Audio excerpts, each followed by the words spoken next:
Hello. Let us react.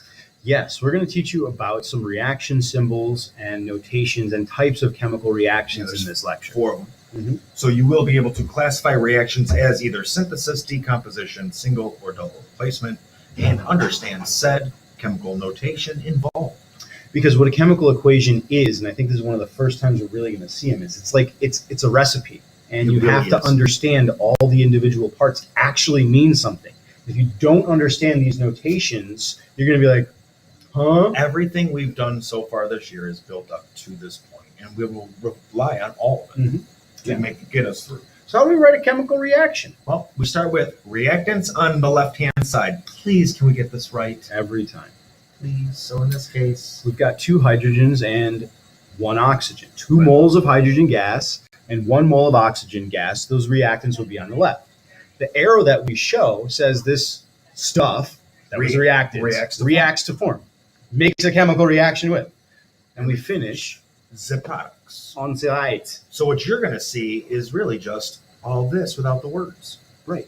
But you need to be able to, and we did it earlier in the unit, in vocab, be able to, right after it, right, we were able to write these chemical reactions out with words. Right, so 2 moles of hydrogen gas combined with 1 mole of oxygen gas and react to make 2 moles of H2O, water, dihydrogen monoxide. Right, now he just said it because he knows the phases in there. Let's not stress about that. That's true. That's what it means. I did say gas because I know that hydrogen and oxygen are diatomic gases. Right, and the neat piece there too is that we know that those 7 diatomics are diatomic. So just because it says H2, you don't have to say dihydrogen. Right. You can just call it hydrogen because once you say that, we know it's diatomic. It has to. Absolutely. That's what chemists do. They know things. We know things. Coefficients will tell us how many moles of each species. Just like I was literally narrating to you, I said 2 moles of H2 plus 1 mole of O2. That tells you how much of each little package, ingredient, reactant, and product are involved. Very good. Then we have the amounts of reactants and products. So in this case, we can talk about the number of atoms. So the number in front of Fe2O3 is 2. That means there's 2 molecules of that stuff. So I can follow the picture along. When I distribute, it's actually 4 irons and 6 oxygens. Atoms, not molecules. Right, atoms, right? So the coefficients tell us how many moles of each molecule follows. Absolutely. So the subscripts, though, they tell us how much atoms of each type are directly in front of it. That should kind of be reviewed. Kind of is. Yeah. Right? So let's move on to the next little piece that we've got to do. Phases of matter. Here we go. These notations are usually shown in script, so like, cursive style. S means solid. So whatever that material is, like if there's an S in parentheses after it, it means that it's a solid version of it. Yep. L liquid. For liquid. Yep. You will usually see these too. G would tell us not solid, not liquid, but gas. Gas. And not grams. No. Specifically gas. No. AQ is the one we will see the most. Aqueous. Specifically dissolved in water. So what it means is that material, whatever it was and however many moles of it were there, are dissolved in water or as a solid or a liquid or a gas. Correct. So it's different than the parentheses for liquid. Polyatomic ions. That too. But these are also subscript style. So these are done small. You'll see them, they're real little. And always at the very, very end of the molecule. Of each molecule. Correct. Yep. So we're good there. Energy can show up in chemical reactions too. As a product or a reactant, we simply just treat it that way. So there's just a generic picture of a reaction showing the reactants, the products, and the states of material. Yeah, with the solid, the liquid, and the gas. Right. There you go. So delta H sometimes shows up. Enthalpy. It's the heat of the reaction. Either reactions heat up or they cool down. Sometimes they'll be written after the overall reaction. You guys have seen these delta H's in your reference table quizzes. Yep. We haven't done the unit to really break down what that's going on, but know that there is heat involved in some way. And we usually measure that in kilojoules per mole. Right. And that's the units for said delta H. What we're going to get into eventually is negative delta H, Positive delta, yeah. Positive delta. Oh, see what here we go. A little taste of it first, sure. See? So an exothermic reaction is when heat leaves the system. So a delta H value would be negative, and we written after the equation. So this plus that reacts to makes that, and then a delta H over on the other side tells you if it releases or absorbs energy. Sure, and it could be written as just a number. as an actual product could be 65 kilojoules. Right. Well, that means heat, and then it's on the product side. So you need to know that when you see heat on the product side, it's exothermic. So if that isn't written down somewhere on the side of this paper, You should. ooh, yeah, because that's muy importante. I mean, that is going to come up for the rest of the year. Now, endothermic reactions are opposite. Heat enters the system and the delta H values are positive. And in a chemical equation, you would see heat on the reactant side. Like this material plus that material Plus heat. absorbs some heat, then reacts to make that material over there. Right, like cookies. Yeah. You need to add heat. Right. You can To mix that it all up recipe. all you want, but if you don't heat it, it doesn't react. Right. And so then again, that you could see the number with kilojoules as a reactant. That's going to tell you we're adding heat into the equation. So adding heat is endothermic. Yep. And the way we remember this is the exit, right? Exo is closest to exit. And that's always on the right-hand side, the product side leaving. of a reaction.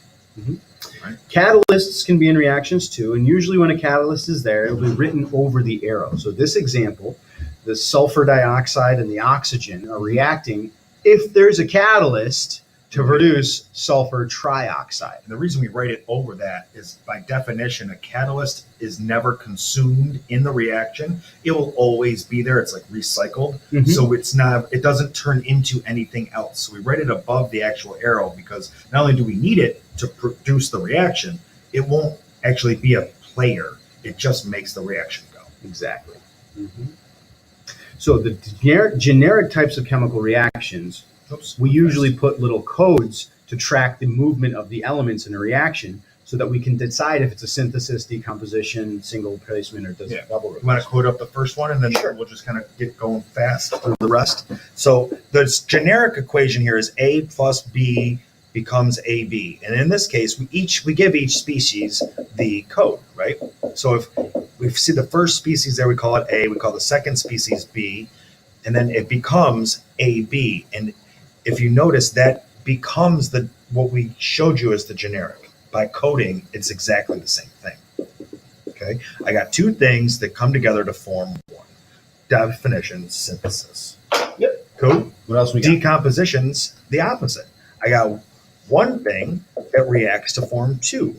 So in this case, I still see a P and I see an O. So I go ahead and do PA and BO.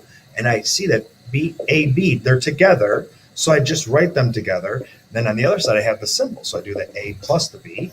And then this matches that equation. So That's what we're doing when we code reactions. That's how we recognize them so quickly is we're just doing it in our head. We're like, oh, well, there it is. Yep. You'll get there too eventually. Yeah. And the POGO actually is really cool about the prom. It helps us figure these things out. So single replacement, the generic code is AB plus C goes to CBA plus A. So in this case, we'll say AG. Yep. N is going to be B. And CA would be C. So C would be CA. And B is actually NO3, Mr. Mills. Oh, yeah, you're right.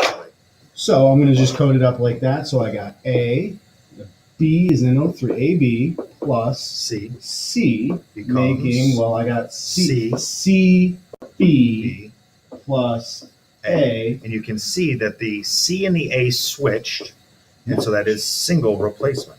I have you'll see an atom or an element with a compound, single replacement. And notice I actually used one code for the entire polyatomic ion, and I'm about to do the same thing. Yeah. Yep. So Na is going to be A, and B is going to be NO3, and C is going to be Ca, and D would be SO4. And we're going to get AB plus CD goes to CB plus AD. Oh, and that is actually our code. We have AD and CB switched, but that's okay. It still matches. Because of the commutative property of mathematics, You when got you it. add things, it doesn't matter what order you add them 3 in, plus they always 2 become the and 2 same plus thing. 3. Yep. So that's a little connection to your math class right there. It doesn't matter what order you have in them, CD plus AB or becomes BC plus DA. It's the same thing. We're swapping two things around. I think. Just in time. Whoa! go. See ya. I click the button and I turn it on.